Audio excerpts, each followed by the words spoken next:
Hey everybody, Arthur of Gaming here. I'm giving you guys a little view of some Terraforming Mars today because you know how much I love Terraforming Mars. And what I'm going to show you is two new game mats by Deep Cut Studios. This is the Vastitis Borealis and the Terraforming game mats.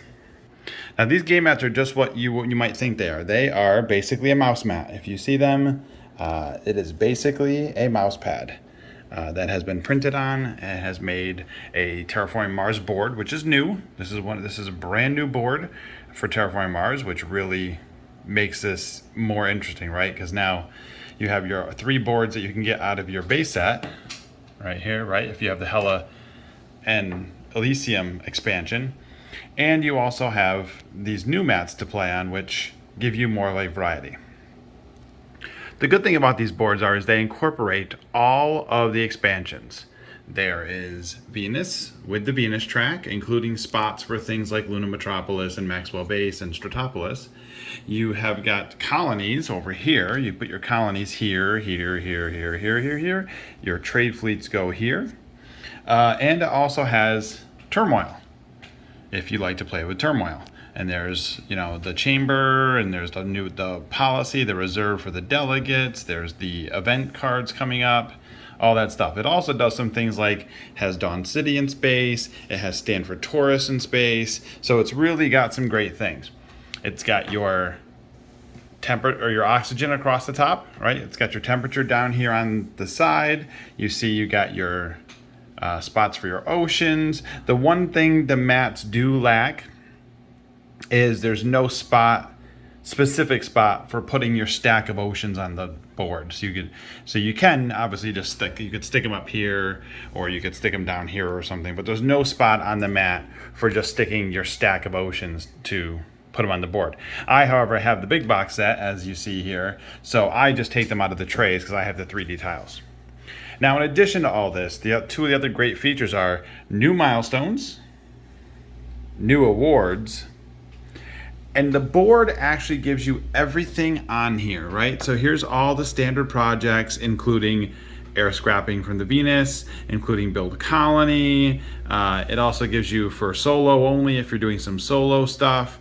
It also gives you what it costs to send out a trade fleet, how much it is to buy a delegate, and then it gives you, if you're using turmoil, all the things that you get for the parties. Right here's lists all the bonuses for the parties, and it lists the policy for the parties right on the game mat. And the game mat also goes up to 140, all the way over there, which throws me off a little bit. I've played on the boards, and you get up to like here, and you think you only have like 30 TR because that's how it is on the regular game board, and no, actually you're much higher. So it's a little throwing off getting used to because the board is bigger and wider, right? Everything else, however, is the same. You still have your Venus track, you still have your oxygen track, and they still have the spots where, if you go here, you get to raise the temperature. Same thing here. Those base 3 tracks are exactly the same. The thing that's different, for the most part, is all of it's on one mat, and you have the board. So, as you can take a look at the board here, you can see a couple places to draw cards. There's plenty of like steel around and titanium around, and plants around. Okay, this board has one special tile, the MSL Curiosity. Like the Hela's map over here, on the Hela's map, it costs you 6 mega credits to place a tile on this hex, and when you do, you then get to place an ocean. Just like that, with the MSL Curiosity, it costs you 5 extra mega credits to place a tile on this tile, and when you do, you get to place a colony. So though that's very similar there. And now let's take a look at the Milestones and Awards for the Terraforming map.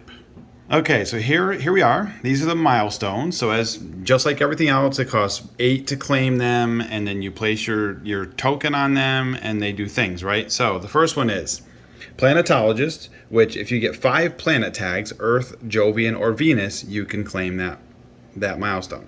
The next one is Architect. Architect is to have 3 city tags. This is not city tiles, this is city tags. Next one is Coast Guard, which is to have 4 tiles adjacent to oceans. Then we have Forester, have 5 plant production. We have Investor, have 13 mega credit production. And then Hoverlord, which is the usual, have 7 floater resources. And just like in the base game and the expansions for the official game, when you claim these, you get 5 mega credits at the end of the game. Onto the awards. The awards are a little more complicated, but not much. As usual, first person to do it is 8, second is 14, third is 20. And then here's what we got. So, electrician, that's having the most energy tags in play. And of course, like normal, the first person to hit the winner has 5, the contender gets 2 points at the end of the game. Then we have founder. So this is the most tiles adjacent to special tiles. We then have mogul. Mogul says most production except for mega credits. If you see the mega credit symbol, which would probably go right there in that top corner, right? Because that's how the board is laid out, is not there. So it's having the most production on your board at the end of the game, not counting mega credits. Zoologist, the most animal and microbe resources. Forecaster, which is the most blue and green cards that have requirements. And then Venophile, which is the most Venus tags. So just like every other game of Terraforming Mars that you've played, you can pick up these milestones and these awards during the game, and at the end they're going to give you bonuses. Now, that is the beautiful Terra Samaria map. I love these maps. Again, Deep Cut Studio makes these maps. I think they have 6 maps now. They have the base game, Hellas Elysium. They have this one, Terra Samaria, and they have the other one I'm going to show you now, which is Vastitis Borealis. They have both of those as well. And then they have a 6th one, which I don't have yet. So I'm looking forward to getting that. I'm not sure what the name is. But they have a 6th map, so they have another new map to play on. But for right now, let's take a look at Vastitis Borealis. Okay, and here we are with Vastitis Borealis.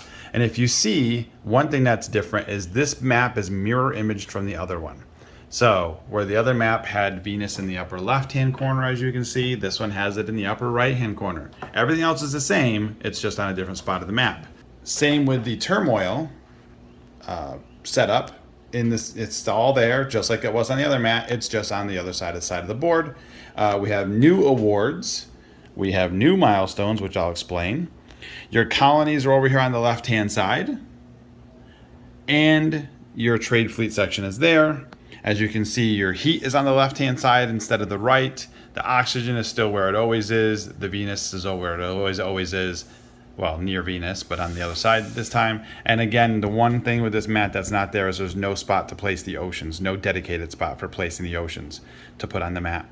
Much different board. I'll explain some of the specific spots here in a moment. And just like on the other board, the Terra Samaria, it has the standard projects with the solo, with the miscellaneous, with the parties, all that kind of stuff. Same thing, and it also goes to 140 points, just like the other map. Now, let's take a look at the board itself and see what things you get. We have Viking 1, which is a good little spot. If you're playing with Turmoil, you place here, and you get a delegate to put somewhere in your in the parties. Same with Viking 2. So when you take either one of those spots, boom, you automatically get a delegate, which saves you 5 mega credits in the long run. This one does have volcanic areas on it, in case that matters for you, and we're gonna see why that is because we have an award or milestone that will give you bonuses for that. And the other bonus is what looks like, I think it's supposed to be the North Pole of Mars, and it is another spot where when you place something here, it costs you 4 mega credits more to place something there, and you get to raise the temperature 1. As you can see, there's a few different card spots here. There's 2 2s and like 4 1s to get 5 1s. There's one down here to get more cards. Plenty of steel, plenty of titanium, plenty of plants, and they have some cool heat ones here as well, which is reminiscent of the Hellas Elysium maps where there's stuff like that. So now let's take a look at the milestones.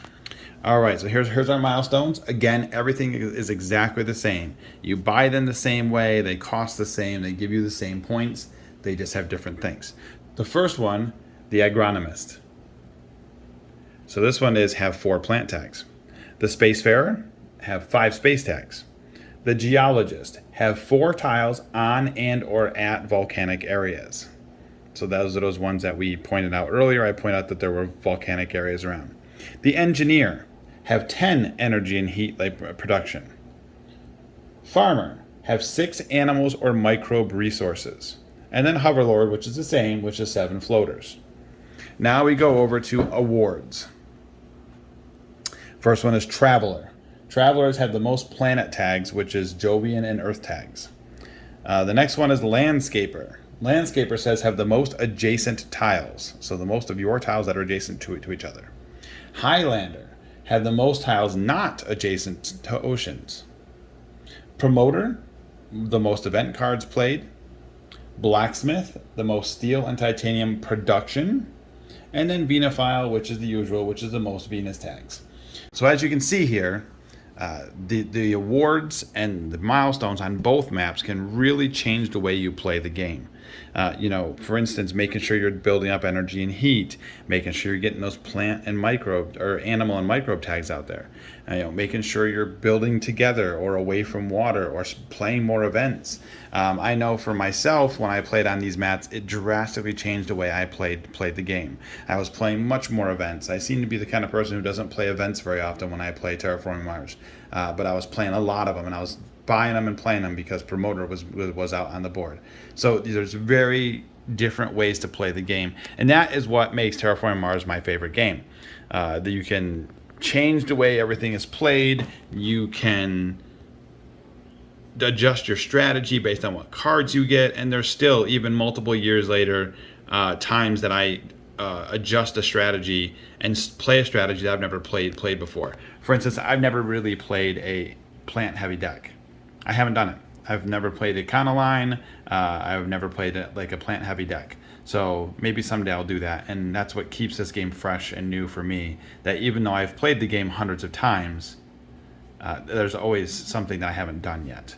Hopefully this isn't the last expansion, the big box. Let's hope that that's not the last expansion for Terraforming Mars, although I suspect it probably is. But you can go to their website and you can get promo cards. They have season promo cards that they're doing too, to kind of freshen up and add to the game one card at a time. But until then, you have these cool mats. They are made by Deep Cut Studios, and they are incredible. They're just so good. They feel so good. They are basically the mouse mat that has a big mouse mat that's printed on. They're beautiful. They do a great job. The freshness of having new boards to play on has really made the game just so much better for me. Now, between the boards with the game and these 2 that I have so far, I have 5 different mats to play on, 5 different boards. And I love that all the stuff is on the side. I almost never want to play the game again without one of these mats, because I don't have little sideboards hanging off. The mat, because of how big the mat is, and you set it on the table, it kind of sets up a natural border that people don't mess with, so they don't put when I was playing with like the Venus side mat and the Turmoil side mat and all that kind of stuff, stuff was getting knocked over. People were encroaching on the space. It just seems like for some reason with a big mat like this, people have just decided to they don't encroach on the space. It's the game board. We don't put stuff on the game board that's not supposed to be there. So I think it reduces clutter. I think it does a really good job. So go check these guys out. Deep Cut Studios. Links will be down below. Please please subscribe. Here, Instagram, follow me around at the Arthur of Gaming. And as always, everybody, it's a dangerous world out there. Please stay safe.